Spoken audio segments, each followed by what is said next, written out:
მოგესალმებით. მე ვარ ანა კვანტრიშვილი.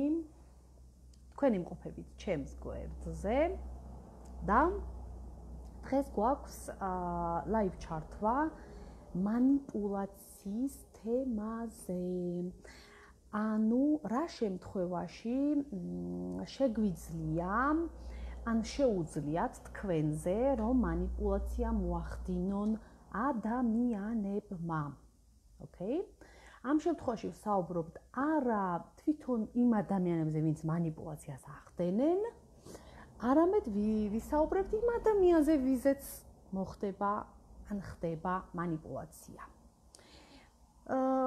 სანამ თემას დავიწყებდეთ, ხო, მოდი ვთქვათ, რომ არსებობენ უფრო განსაკუთრებულად ისეთი ადამიანები, ვინც როგორ ისმის ესეც მითხარით, ხო, ვიზეც ხდება მანიპულაცია ხშირად და მარტივად, ვთქვათ, ძალიან ხშირია ეს მანიპულაცია და არსებობენ ადამიანები, ვიზეც უფრო რთულია მანიპულაციის მოხდენა, მაგრამ ნებისმიერ შემთხვევაში შეიძლება ნებისმიერ ადამიანზე მოხდეს მანიპულაცია, დაზღვეული არავინ არ ვართ, okay?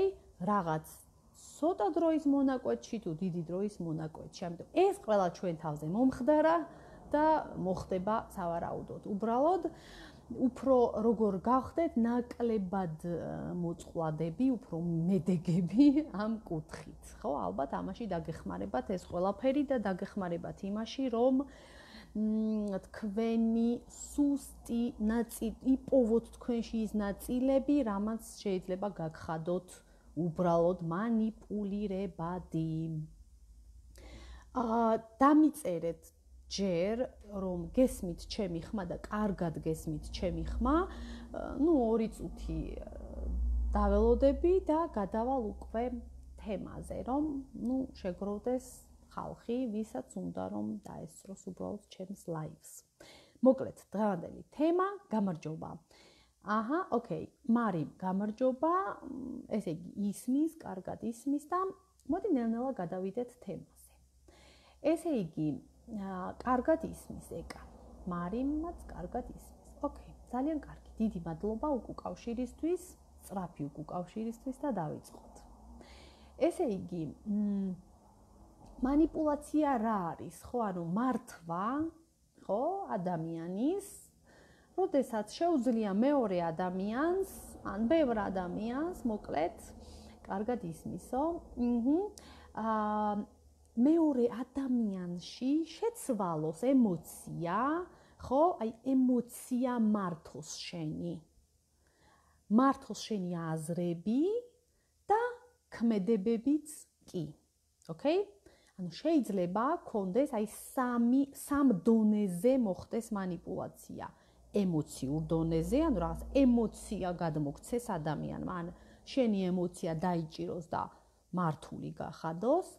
ან შენი აზრები, მოკლედ, შენს გონებაში რაღაც აზრები ჩათესოს, ან შექმნას ერთი გარემო, რომ რაღაც აზრები შენს გონებაში აღმოცენდეს, რაც ნორმალ ჩვეულებრივ პირობებში არ იქნებოდა და ასე მართული გახდე გონების ძალით და უკვე მესამე, როდესაც ქმედებებზეც გადადის, ანუ შენ დაიწყო მოქმედება, შენი მოქმედება იყოს მართული, ანუ გააკეთო ის რაც სხვა ადამიანს შეიძლება აწყობდეს.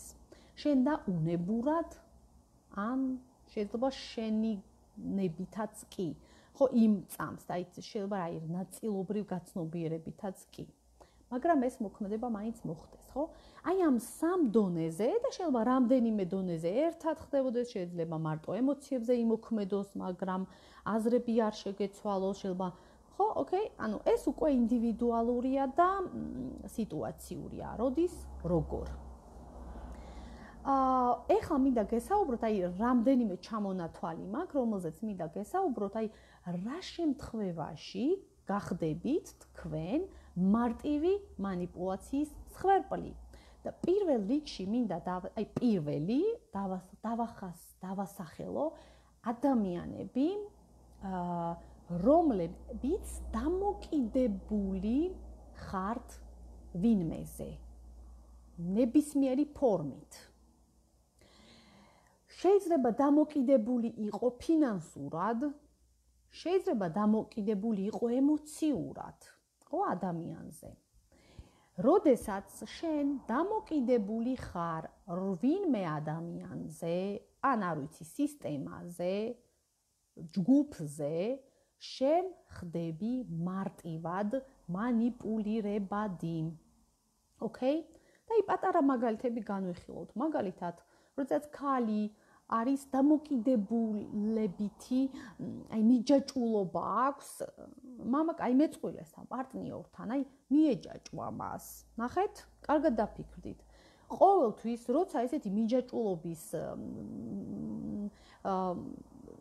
ტიპი, აი მიჯაჭვულობის წყვილი იქმნება, ხო? აი დამოკიდებული გახდი მის გარშე, აღარ შეგიძლია მოკვდები, ის თუ დაგშორდა მოკვდები, თუ კი დაგშორდა და თავს ვეღარ იკავებ, მოკლედ, აი ესეთი ურთიერთობაში ვინც შედის, ქალი თუ კაცი, ამას მნიშვნელობა არ აქვს, მაგრამ უფრო ქალები ხდებიან ხოლმე ესე გამოხატულად, ესე დამოკიდებულები, ხო? ნუ გამოხატულად დამოკიდებულები. მაგრამ მამაკაცებიც მოდი ესე ვთქვათ, ხდებიან მანიპულაციის მსხვერპლები რა. და ნახეთ, პრობლემა მე იქნება ხოლმე, რომ თითქოს ის მეორე ადამიანი იყო მანიპულატორი. და ის იყო დეგენერატი და მე ესე მანიპულაციაში მომაქცია. მაგრამ მოდი ვთქვათ, რომ აი კარგ ნიადაგს ქმნი შენ, რომ შენზე მოახდინონ მანიპულირება, იმიტომ რომ მიჯაჭვულობის ტიპი, როგორ აი მიეჯაჭვე, აი მის გარსე არ შეგიძლია, ხო, აი გონია რომ მოკვდები, ხო, აი განადგურდები, აი გახდა მიჯაჭვულობა და აი მიეჯაჭვე იმ ადამიანს, აი თითქოს ამ ადამიანით იკვებები, ხვდები, აი მოწყვლადი ხარ უკვე და აი იმის გამო, აი შიში ერთვება აქ, იმის გამო რომ ეს ადამიანი არ წავიდეს, იმიტომ რომ წავიდეს ეს ადამიანი, შენ დარჩები განადგურებული, ნუ იგივე რწმენა არსებობს. ამის შედეგად შენ მოწყვლადი ხარ და ყველაფერზე მიდიხარ, ოღონდ ეგ არ მოხდეს. და რადგან ყველაფერზე მიდიხარ, რომ ეგ არ მოხდეს, აქედან გამომდინარე ის მეორე ადამიანი, უყურე რომ ხედავს, რომ შენ მოუთმინე, გაჩუმდი, თვალი დახუჭე, არაფერი არ უთხარი, თავი არ დაიცავი, ხვდები? ანუ უფრო და უფრო მეტს გაგიკეთებს, ხო? აი ადამიანის ბუნებაა ეგეთი, ხო? აი ვიღაცა თუ მოყვება, ხო? აი მოწყვლადია თვალები, აი რაღაც შიშის გამო შენ ჭირდები და ყველაფერზე მიდის, რომ ოღონდ შენ არ წახვიდე, ხო? ზუსტადაც, აი გაგიკეთებს და გაგიკეთებს, ხო? აი მოგაქცევს მანიპულაციაში, აი მე არის ხოლმე რომ გადააბრალებენ, რომ აი შენ ხარ დამნაშავე და შენს გამო წავედი იმ ქალთან, ან აი შენ იყავი, შენ მეკცეოდი ცუდად, ნუ ასე 1000-ნაირი მანიპულაციის გზებია, მაგრამ თავარი რა არის, ნახეთ, როგორც კი თქვენ ხდებით ვიღაც ადამიანზე მიჯაჭვული, ან დამოკიდებული რაიმე სახით, ხო? თქვენ უკვე ნიადაგი გაქვთ, რომ თქვენზე მოხდეს მანიპულაცია. ეს არ ეხება მარტო ქმარცოლს და მეწყვილეს. შეიძლება დედაზე იყოთ დამოკიდებული. ამ შემთხვევაში ძალიან ბევრი ფორმებია, როდესაც დედა მანიპულირებს თავის დასრულ შვილზე, ხო? ხდება მანიპულაცია სხვადასხვა გზებით, ანუ ემოციური მართვა ხდება და შვილი ვეღარ ახერხებს, რომ თავისუფლად იმოქმედოს, რადგან ემოციებით არის დაჭერილი. აი, კიდევ გადავალ მეორე ფენომენზე, აი რის გამოც დამოკიდება, აი კარგად ამ თემას გავშლი, იმიტომ რომ რაღაც ერთად არის. აი რა ემოციით ხდება მანიპულაცია, ხო? აი ამ თემაზე. ანუ პირველი აი ესეთი რომ აანთოს წითელი, ეგ არის რომ თუ კი ხდები დამოკიდებული, ხდე მარტივად მოექცევი მანიპულაციის ქვეშ. თუ კი დავიღოთ ძალიან მარტივი მაგალითი, აი რაღაცა გჭირდება, აი ძალიან საჭირო უნდა იყიდო რაღაც, ხო? აი გადაუდებლად გჭირდება. ხო, აი მაგის გარეშე არ ვიცი რა, რაღაცა გაფუჭდება, ხო? აი მიდიან მარკეტში, არ არის ვიღაცას, ამიტომ ეს მოგიყიდოს, ხო? შენ ხო ეს გინდა, აი ყველაფერზე ხარ წამსვლელი. ამ შემთხვევაში ძალიან მარტივი მანიპულირებადი ხარ, ხო? იმ ადამიანმა შეუძლია რომ შენ გმართოს, ოკეი? მოახერხოს შენი მართვა. კარგი, ეხლა ნახეთ, აქედან მინდა რომ გადავიდე, აი ძალიან ესე რბილად, რაზე უყურეთ? რა ემოციებით ხდება ადამიანზე ყველაზე ხშირად манипуляция. ანუ, როდესაც ადამიანი განიცდის რაღაც ემოციებს, ხო? მეორე ადამიანს, ან არ ვიცი, სისტემას, ხო, რაღაც ადამიანზე ჯგუფს შეუძლიათ მარტივად შენზე манипуляция. და რა არის ეს ემოციები? ნახეთ, კარგად დაფიქრდით, ძალიან მნიშვნელოვანია. და აი რასაც ახლა ვყვები, მე თქვენ ცხოვრებას მოარგეთ რა. აი ნახეთ, პირველი, ყველაზე ხშირი რა,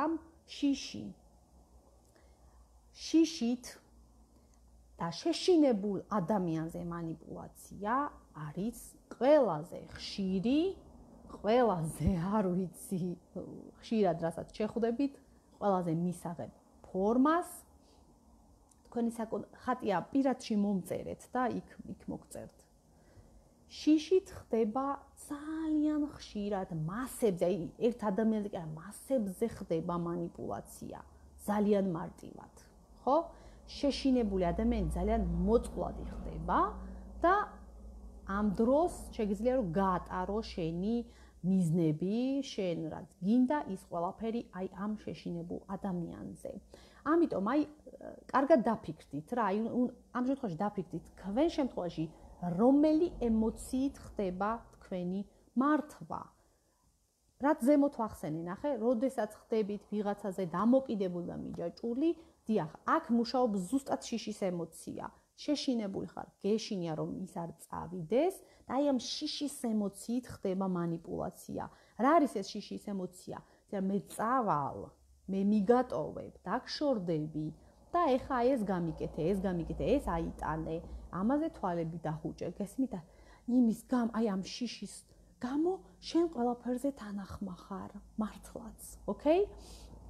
ასევე კიდევ რა, აი მაგალითად, ხო? აი კომენტარი დამიწერეს, რომ აი სახელმწიფო აი გარემო პირობებში რა ამბებიც ხდებაო, ხო? აი როგორ ხდებაო манипуляция აქედან გამომდინარე. აი მოდი ვიტყოდი, რომ მასებზე ხდება შიშით манипуляция, ხო? ძალიან უმარტივესია ეს რაღაც. მაგალითად, ხო, სახელმწიფო შეაშინებს თავის მაცხოვრებლებს, ხო, ვინც არიან და მაცხოვრებლები რა თქმა და მე ეტყვის როგორ მოიქცეს, რა თქმა უნდა მართული ხარ. როდესაც შიშს ეხება საქმე, არ ვიცი, აი რა დონის ადამიანი უნდა იყოს ძლიერი და კრიტიკული აზროვნების, რომ მასზე ვერ მოხდეს манипуляция, იმიტომ რომ როდესაც გეტყვიან, რომ ვიცი რა, შენ დაიღუპები, შენ ეს წაგერთმევა, შენ ეს აღარ გექნება და მიდი და დროზე ხა ესე მოიქეცი, ოკეი, დამთავრდა, ხო? ხდება მასებზე манипуляция, ძალიან მარტივად, ხო? აბა ომი გინდათ, ეხლა ტრენდულია, ოკეი. ზუსტად, ხო? ანუ შეშინებული ადამიანი შეგიძლია მართო. ანუ ჯერ უნდა შეაშინო, მერე რაც გინდა ის გაატარე, ოკეი? როგორც გინდა ისე მართე, ხო? მაგალითი ავიღოთ, უყურეთ, პანდემია, ეს მაგალითი ძალიან მიყვარს, ხო? პანდემიის დროს სახელმწიფო სჭირდებოდა ადამიანების მართვა, ხო? იმიტომ რომ ადამიანებმა დაიწყეს პანიკა მოხდება, ხო? დაიწყებენ, მინიმალური ის რომ საერთოდ არ გავიდე კონტაქტი არ იყოს, საერთოდ რომ არ გავიდეს ადამიანი, როგორ უნდა მართო? აი როგორ უნდა დააკაო სახლში, ხო? ნახე, და აი რა არის იარაღი, რა არის შიში? ადამიანი გეუბნება არ გახვიდე გარეთ, მოკვდები, გადაგედება რაღაცა, დაიღუპები. всё, ადამიანი შეეშინდა, სახლში რჩება. ის ვიღაცა 1-2, ვისაც არ ეშინია, ოკეი? ის გადის დაბოდიალობს გარეთ. ხვდებით, აი ხდება მასის კონტროლი. შიშით ხდება მასების კონტროლი და არა მარტო მასების ინდივიდუალური ინდივიდი ადამიანის კონტროლიც, ხო? მაგალითად, აი ძალიან გავრცელებული სამსახური, ხო? უფროსი, ხო? არ ვიცი, სადღაც მუშაობთ და თქვენი უფროსი თლიანად ადამიანებზე, ანუ მას აქვს ძალაუფლება და манипуლირებს ამ შიშით, ხო? თქვათ, დაკარგავს სამსახურს, აღარ გექნება იცი, სამსახური შეუნაც ძნელია, თქვა საქართველოში არ არის მარტივი, ხო, ეგეთი აწყობილი ქვეყანა არ არის, ამიტომ ის უფროსი манипуლირებს ამით, შეუძლია რომ დაბალ ხერხზე გამუშაოს, მეტი გამუშაოს, დაკტოვოს, გამოგიყენოს, შეგაშინოს, ყველაფერი გაგაკეთებინოს, იმის გამო რომ მე შენ გეშინია რომ სამსახურს დაკარგავ, ოკეი? ნუ შიშის შედეგად ხდება ჩვენზე манипуლაცია. ძალიან მსიავნებს რომ გისმენთ ხოლმე ხურცია ვარ გიორგი, ხო? არ ვიცი, გიორგი. მადლობა. ეკატერინა, მადლობა. ხო? შიში, დაიმახსოვრეთ, ხო? მეორე ემოცია. მეორე ემოცია, რითიც манипуლაცია ხდება, ეს არის ასევე ძალიან გავრცელებული და მიბმული შიშთან, ეს არის დანაშაულის განცდა. თუ კი ადამიანს აგრძნობინებ თავს დამნაშავედ და მასში ჩათესავ ამ დანაშაულის განცდას, ეს ადამიანი არის მართული უბრალოდ, დამთავრდა. ოკეი? ასევე დანაშაულის განცდა ძალიან გავრცელებულია, აი ოჯახებში ინდივიდუალურ ურთიერთობების დროს, ხო? აი მიდრეკილი ადამიანი, რატო რა აი შენ გამტყუნოს, რომ აი მოდი ვილაპარაკოთ რომ შენ სადღაც მტყუანი ხარ და რაღაც დააშავე, ხო? აი რატო უნდა ადამიანს რომ შენ აღიარო დანაშაული, ხო? იმიტომ რომ აღიარებ, მე დანაშაულის განცდა გაგიჩნდება, ხო? და ამ შემთხვევაში უკვე მეორე ადამიანს, რა თქმა უნდა, გააკეთებ იმას, რაც მეორე ადამიანს უნდა, ხო? რაღაცას დაუთმობ, რაღაცას შეუსრულებ, ოკეი? გახდები მართული, ხო? როგორც კი შენში გაჩნდება დანაშაულის განცდა, ხო? იცოდეთ რომ თქვენ უკვე თავისუფალი აღარ ხართ. იმიტომ აი არ მიყვარს მე დანაშაულის განცდა, ეს ემოცია არ მიყვარს. ვისაც აქვს, აი ყოველთვის ხელის შემშლელია, იმიტომ რომ ამას მოაქვს თქვენი თავისუფლების შეზღუდვა. თქვენ უბრალოდ ვეღარ იაზროვნებთ თავისუფლად. თუ კი გაქვთ დანაშაულის განცდა, ხო? ამიტომ ამის გამო უნდა განთავისუფლდეთ უპირობოდ. ეს არის манипуლაციის ძალიან კარგი დახვეწილი საშუალება, რომ ადამიანს დამნაშავედ აგრძნობინო თავი, ხო? ამიტომ ისეთი ადამიანები, ვინც აბა დაფიქრდით, ხო? დამნაშავედ გრძნობთ თავს, შეიძლება დედასთან, ოკეი? იცი რა არის, დედა გეუბნება, მე შენთვის ვიწვალე, მე შენს გამო ავიტანე რაღაც, ხო? შენ უყურე დამნაშავედ გრძნობ თავს, ამის გამო რომ დედა შენმა იწვალა და შეიძლება ძალიან ბევრი ისეთი რაღაცები გააკეთო, რაც შენი არ არის, რასაც არ გააკეთებდი. ამ შემთხვევაში გააკეთებ, ხო? აი კარგად დაუფიქრდით, თუ კი ადამიანი იწყებს მუშაობას, რომ შენ თავი გაგრძნობინოს დამნაშავედ, ხო? და თუ კი შენ გრძნობ უკვე თავს დამნაშავედ, იცოდე რომ ამ შემთხვევაში უკვე მოწყვლადი ხარ და უკვე ძალიან მარტივია შენზე მუშაობა. ეხლა ცოტა ისეთ ფართო მაგალითს ვიტყვი, ხო? აი მაგალითად რელიგია, ხო? მე საწინააღმდეგო არაფერი არ მაქვს, პირიქით კარგია, მაგრამ აი სისტემა, როგორც სისტემა, ნახეთ როგორ მუშაობს ხშირად, რომ იცი რა, შენ დაისჯები. შენ არ უნდა მოიქცეთ სუდად, თორემ დაისჯები, ხო? და ამ შემთხვევაში აი დასჯის შიშით, ხო? და დანაშაულის განცდით, რომ აი ეხლა მე საშინელე, მე ცოდვილი ვარ და მე უკვე ძალიან ბევრი უამრავ ცოდვებს ყველა ვიპოვით, მოდი ჩვენ თავში თუ კარგად ჩავაკვირდებით. აუცილებლად მოძებნის მოწყვლადი ადამიანი, რომ ხო აი მე დამნაშავ ვარ ამაში, თავს იგრძნობს დამნაშავედ და დამთავრდა. ეს ადამიანი არის მართული, ხო? ამიტომ რა სისტემაც, რა არ ვიცი, დაჯგუფებაც მუშაობს იმაზე, რომ შენ თავი დამნაშავედ გაგრძნობინოს, ამას შეეწინააღმდეგე, ხო? არ არის საჭირო თავი იგრძნო დამნაშავედ. შენ კრიტიკული აზროვნებით უნდა გაანალიზო, რომ რაღაცა არასწორად გააკეთე. და რა თქმა უნდა, შესაბამისი მოქმედება უნდა გქონდეს, ხო? აღარ გააკეთო ეგრე, ოკეი? ეს ხედვა უნდა გქონდეს. მაგრამ აი ემოცია, რომ შენ დამნაშავე ხარ და მე შენ მართული იყო, ოკეი? მეცაც გეტყვით, აი ამ დანაშაულის განცდა ძალიან ბევრი ნევროზიც კი გამოუწვევია ადამიანებში, ხო? აი ნევროზებიც კი შეიძლება ამით იმართებოდეს ამ დანაშაულის განცდით. ხვდებით, აი იმ დონეზე მიდის ადამიანი, რომ მე ცოდვილი ვარ, მე დამნაშავე ვარ, მე დავისჯები აი ამ შიშით, აი ამ ზეწოლით, რომ შეიძლება ნევროზამდე მივიდეს, ოკეი? სიამოვნებაში უნდოდეს თავისუფალი ცხოვრება, ლაღი ცხოვრება და აი ეს კონფლიქტი ხდებოდეს მასში. ჩანაწერი იქნება კი, ლია აუცილებლად. კიდევ შემდეგი ემოცია, ოკეი? ეს არის აი როდესაც ადამიანი სასოწარკვეთილია, ხო, აი დასუსტებულია, რაღაცა შეემთხვა და აი სასოწარკვეთილს რო იმედს მისცემ, ხო, გაგიგიათ ეს სიტყვები. აი ამ დროს ხდება ძალიან ხშირად, შეგიძლია რომ манипуляცია შენზე მოახდინონ, ანუ როდესაც შენ დასუსტებული ხარ, სასოწარკვეთილი ხარ, უიმედო ხარ, ამ დროს შეიძლება ადამიანმა ამით ისარგებლოს და პატარა რაღაცაც კი იმედის მოცემა, შენ მას მიენდობი, ოკეი, და უკვე მართული ხარ, ხო? შეიძლება გამოგიყენონ, ოკეი? ამიტომ და აი ხო, ეს, რომ აი დასუსტებული ხარ, სასოწარკვეთილი ხარ, ამ დროს დააკვირდით, არ არის საჭირო მინდობა, ხო, აი ძალიან მარტივად, ოკეი? იმიტომ რომ შეიძლება ძალიან მოტყუდე და უბრალოდ ისეთ რამეში გაყო თავი, რაც არ იქნება სასარგებლო შენთვის, ოკეი? ესეც ძალიან ხშირია, დაიმედება ადამიანის, ხო?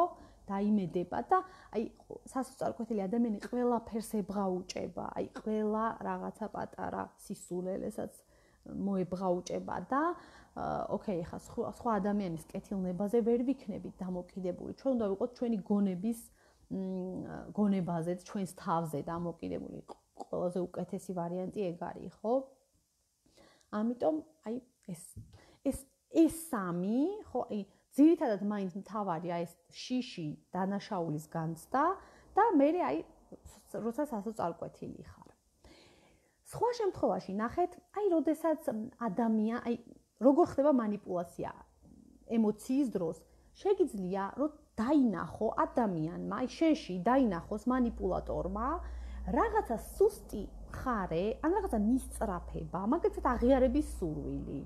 ან აი რაღაცა მოთხოვნილება რა ძალიან გინდა, ხო? შეიძლება სექსუალურიც კი. აი რაღაცა შენი სურვილი, შენი სუსტი წერტილი, შენი რაღაცა აქტუალური მოთხოვნილება, ეს დაინახოს, ოკეი? ამოიცნოს და აი ამით იყო დაჭერილი და შემდეგ манипуლირებადი, ანუ შენში რაღაცა აზრები იყოს ჩაათესილი, ჩანერგილი, რაღაცა მოქმედება იყოს შენგან შესრულებული იმისთვის, რომ აი შენ ეს დაუკმაყოფილებელი რაღაც ამ ადამიანმა დაგიჭირა, შეიძლება შეგისრულა, შეიძლება უბრალოდ იმოქმედა, გაგიღიზიანა, ხვდებით? ამიტომ აი ნახეთ, манипуляცია ხდება რაღაცა მოწყვლად, ძალიან ფაქიზ შენს შინაგან აი სუსტი ნაწილებით. ოკეი?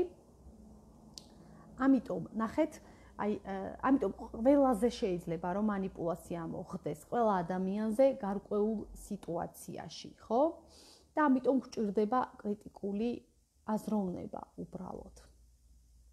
კიდევ შემდეგი მესამე, ნახეთ, ძალიან მარტივია, მოდი კითხვები დამისვით რა, აი აქამდე რაც ვისაუბრეთ, თქვენთვის რამდენად ეს არის დამაფიქრებელი იყო.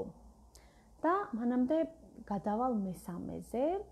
ძალიან მარტივია ადამიანით манипуლირება, ვისაც ზოგადად აი ისე გაიზარდა ბავშვობიდან, ხო, რომ აი სიყვარული, აი დანაკლისით არის სიყვარული და ყურადღების დანაკლისი აქვს რა.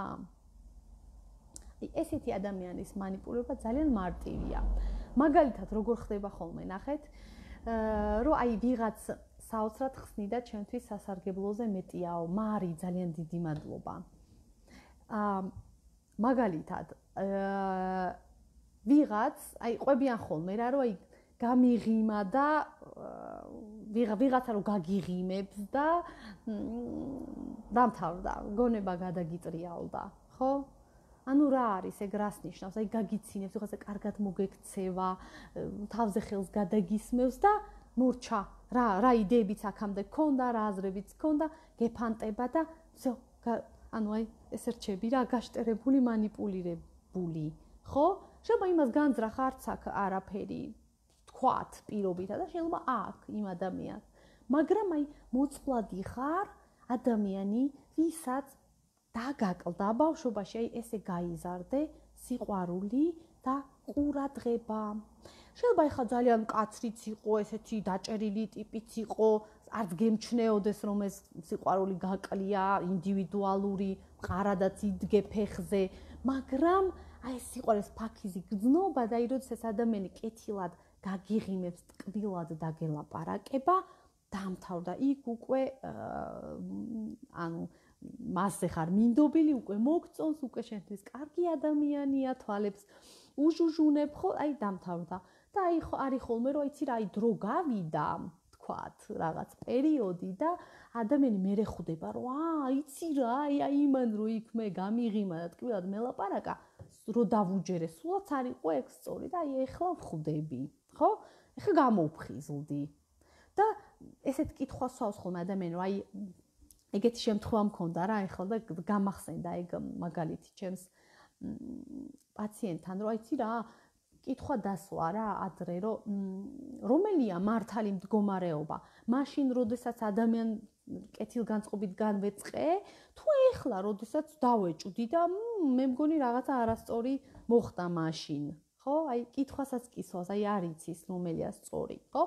რა თქმა უნდა, იმ მომენტში манипуლაციაში მოექცა შენი სხეული, განიმსჭვალა, მიიღე ის, რაც დაუკმაყოფილებელი გქონდა, აი სიყვარულის დოზა, რაღაცა, აი ყურადღება და დამთავრდა უკვე დანარჩენი მეორე ხარისხოვანი, აი გონება გაითიშა, აი მოექეცი ამ განწყობაზე, მაგრამ როდესაც ამან გაიარა, ამ გამაყუჩებელმა ეფექტმა, ოკეი, რა თქმა უნდა შემოვიდა კრიტიკული გონება ასპარეზზე და შენ ეჭვდები, მე მგონი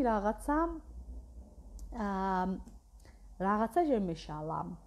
ახლა წავიკითხავ კითხვას, როგორ შეიძლება ადვილად манипуლირების ქვეშ მყოფი ადამიანი გონს მოვიყვანოთ, ოჯახის წევრი მყავს მსგავსი ნებისმიერ ადამიანის манипуლირების მსხვერპლი ხდება. თეონა, ნახეთ როგორ არის ვერ მოვიყვანთ რა, აი იმან თავის თავი უნდა მოიყვანოს გონზე. მოდი ესე ვთქვათ.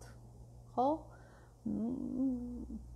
რა ვიცი, თერაპიას ხო არ აი ჩვენ თავებს მივხედოთ რა, აი ეგეთი რამეა, ხო?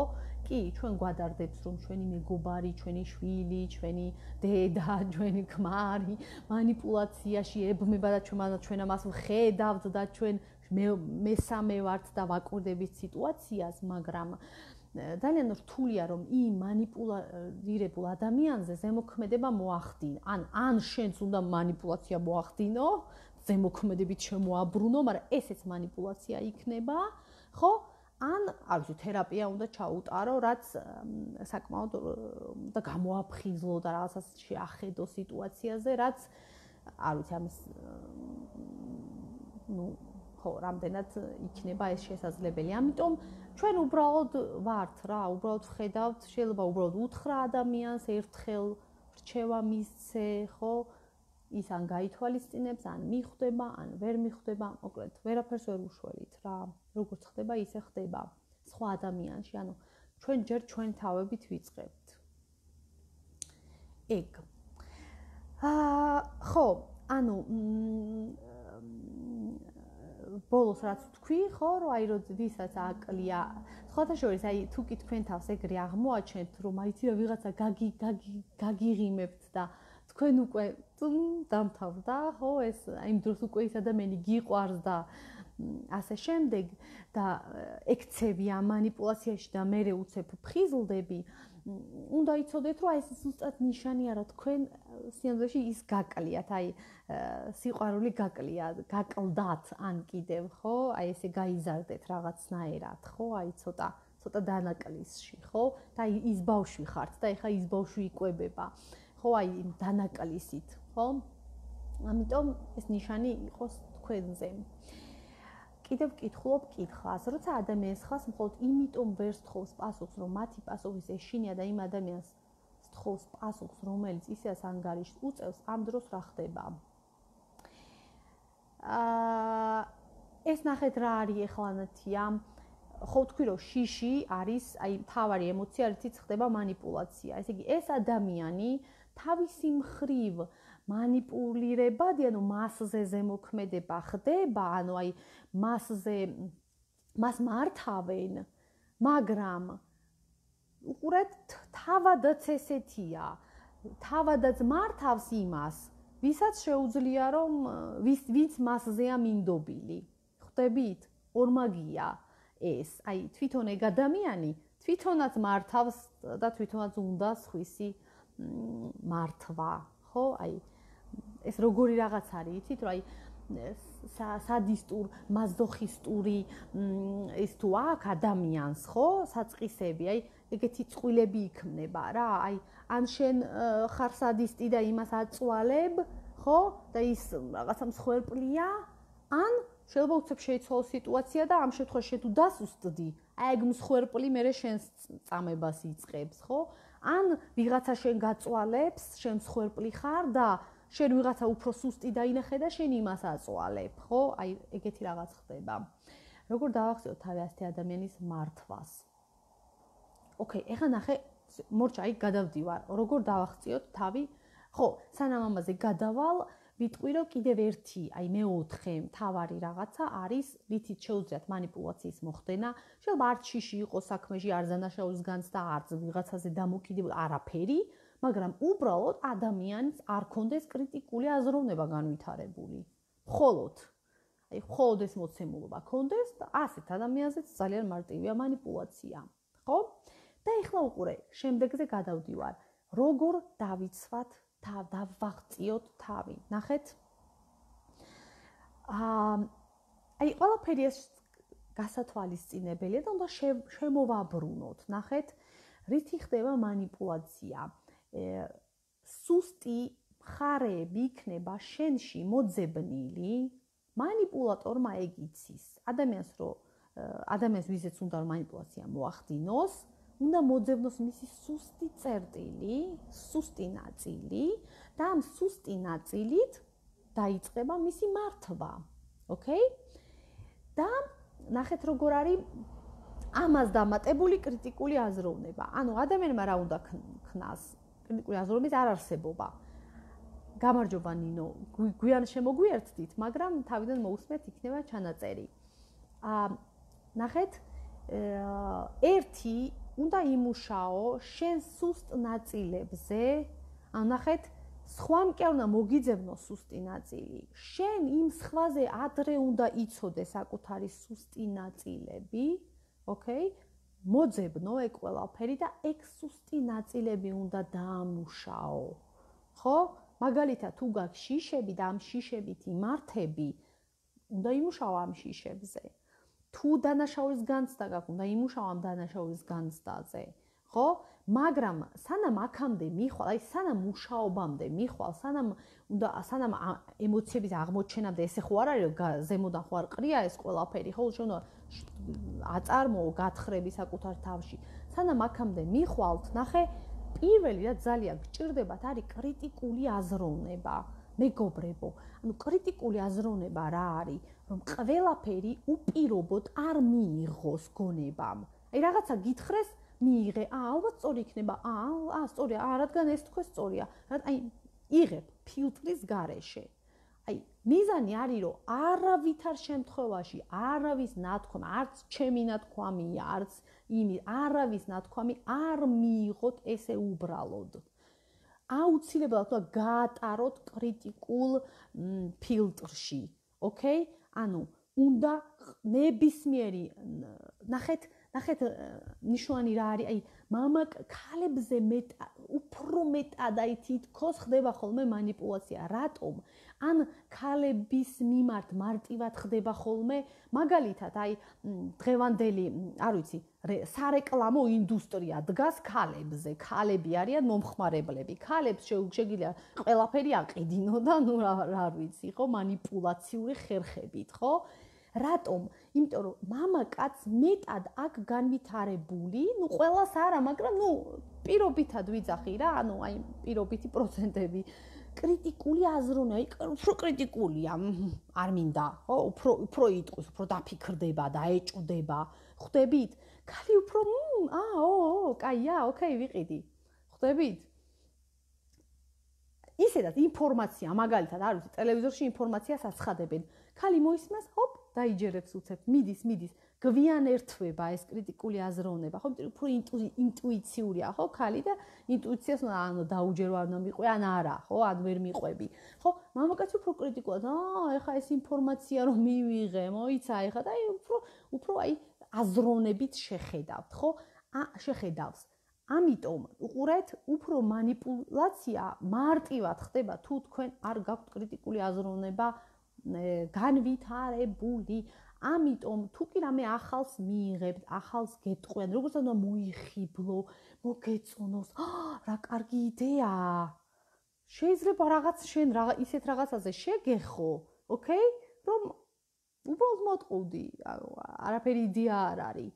ამიტომ არ აღფრთოვანდე, არ გახდე მარტივად მიმღები წყარო, ხო? არა, გადაამუშავე, გონებაში შეუშვი, კრიტიკულად დაეჭვდი, იმიტომ რომ ნახეთ, სანამ თქვენ სუსტ ნაწილების აღმოჩენამდე მიხვალთ, რომ რა სისუსტით манипуლირებს ახლა ვიღაცა მეზობელი, ხო? ჯერ უნდა მიხვდე, რომ საერთოდ манипуლირებენ. ხვდებით? და როგორ უნდა მიხვდე? თუ კი შენზე манипуლირებენ, ეს ნიშნავს, რომ შენ ვერაფერსაც ვერ ხვდები, ხო? ბოლომდე. რაღაცა შეიძლება არის, მაგრამ ვერაფერს ვერ ხვდები, ხო? ამიტომ ნახე, რომ მიხვდე, აი ზუსტად მან გჭირდება კრიტიკული აზროვნება. რომ შეხედე და კრიტიკით შეხედე რაღაცებს, ხო? რომ რაც მე მეწოდება, რა სწორია? ნამდვილად ესეა? მოიცა, იქნებ რაღაც სხვანაირად ხდება, იქნებ რაღაც არასწორია. ეხლა მე ამას რომ მეუბნები, ოკეი, ყოველთვის სწორი არის, თუ თქვენ განავითარებთ აი ამ კრიტიკულად შეხედოთ, ხო? ფილტრში ყველაფერი არ მიიღოთ ესე ახალი შემოსული გონებაში და გაავსოთ გონება. ჯერ აი ესე თქვენს ფილტრში გაატარეთ, მოიცადე. მე კი მომეწონა ეს იდეა, მაგრამ სწორია, რომ ნამდვილად, აი, იცი რა, პრაქტიკულად მუშაობს, არ ვიცი, ოკეი? ნებისმიერი, ნიშნობა რა, ქება თუ ძაგება, ეგეც კი კრიტიკაში გაატარეთ, ხო? იმიტომ რომ ვიღაცამ შეიძლება შეგაქოს, აი ამით მოხდეს манипуляცია, შეგაქოს რაღაცები და ვისაც ქება უყვარს და დამთავრდა, ხო? ოკეი? მოდი გაატარე ქებაც, არ ვიცი, შექება, კომპლიმენტი კრიტიკაში, რომ მოიცა ეხა შენი თავი, შენ ყველაზე უკეთ არის, იცი, როგორი ხარ, რომ სხვა გეუბნება, კი, კარგია კომპლიმენტი, მადლობა გადაიხადე, მაგრამ ნუ მოტყუდები, შენ ხო იცი რა გამოგდის კარგად, რეალურად. შენ ხო ეს ყველაზე კარგად იცი, ხო? ანუ კრიტიკულად შეხედეთ, არ აღფრთოვანდეთ შექებით, ხვდები? ოკეი? იმიტომ რომ სხვა შემთხვევაში ვიღაცა რომ გაძაგებს, გაკრიტიკებს, მაგასაც უპირობოდ მიიღებთ, ხვდები? და თვით შეფასებას ამსხრევს ეს. კრიტიკასაც შეხედეთ, აი ძაგებას, არ ვიცი, ცუდის თქმას შეხედეთ კრიტიკულად. მოიცა, ეხა ეს ადამიანი რომ შენზე ცუდებს გეუბნება, რომ შენ უვარგისი ხარ, მახინჯი ხარ, ესეთი ხარ, ასეთი ხარ. იქნებ არ არის მართალი. იქნებ იმას რაღაცა უნდა რომ შენ ცუდად გაგზნობიოს თავი და იმიტომ გეუბნება. იქნებ ეგეთი ცუდიც არ ხარ. იქნებ რაღაცა, არ ვიცი, შური ამოძრავებს. იქნებ უბრალოდ თვითონ არის გაბოროტებული. იქნებ რაღაც და ეს საერთოდ არ გეხება შენ. შეხედეთ კრიტიკულად ნებისმიერ მოქმედ, ნუ ეხა ეს არ ნიშნავს, რომ ყველაფერზე დაეჭვებული იჯდეთ ესე, ხო? მაგრამ, ოკეი? ანუ გონება, ანუ მუშაობდეს გონება, ოკეი? და ემოციებმა არ უნდა გვმართოს ჩვენ უნდა ვმართოთ ემოციები. და აი ეს არის ის რა რჩევაც შემიძლია მოგცეთ. და ამ კრიტიკული აზროვნების შედეგად უკვე რაღაცას იეჭვებ, თუ კი რაღაცა იეჭვე, უკვე მანდ უნდა დაიწყო მოქმედება, რომ აი აბა რა მოხდა სხვანაირად, აბა სად როგორ ვაკეთებ, როდის ვიცვლები, როდის მეცვლება გონება, მოქმედება, ოკეი, ვის ჭკუაზე გადავდივარ, ვის ჭკუაზე არ გადავდივარ და მიაგნებ უკვე იმ რაღაცეებს, სადაც შენ ხდები მართვადი.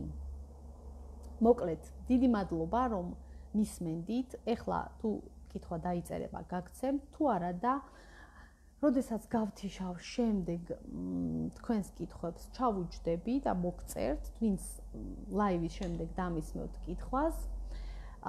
მადლობა რომ ჩემთან იყავით. ეს არ ვიცი 40 წუთი ვსაუბრობ, ხო? და მოკლედ დროებით.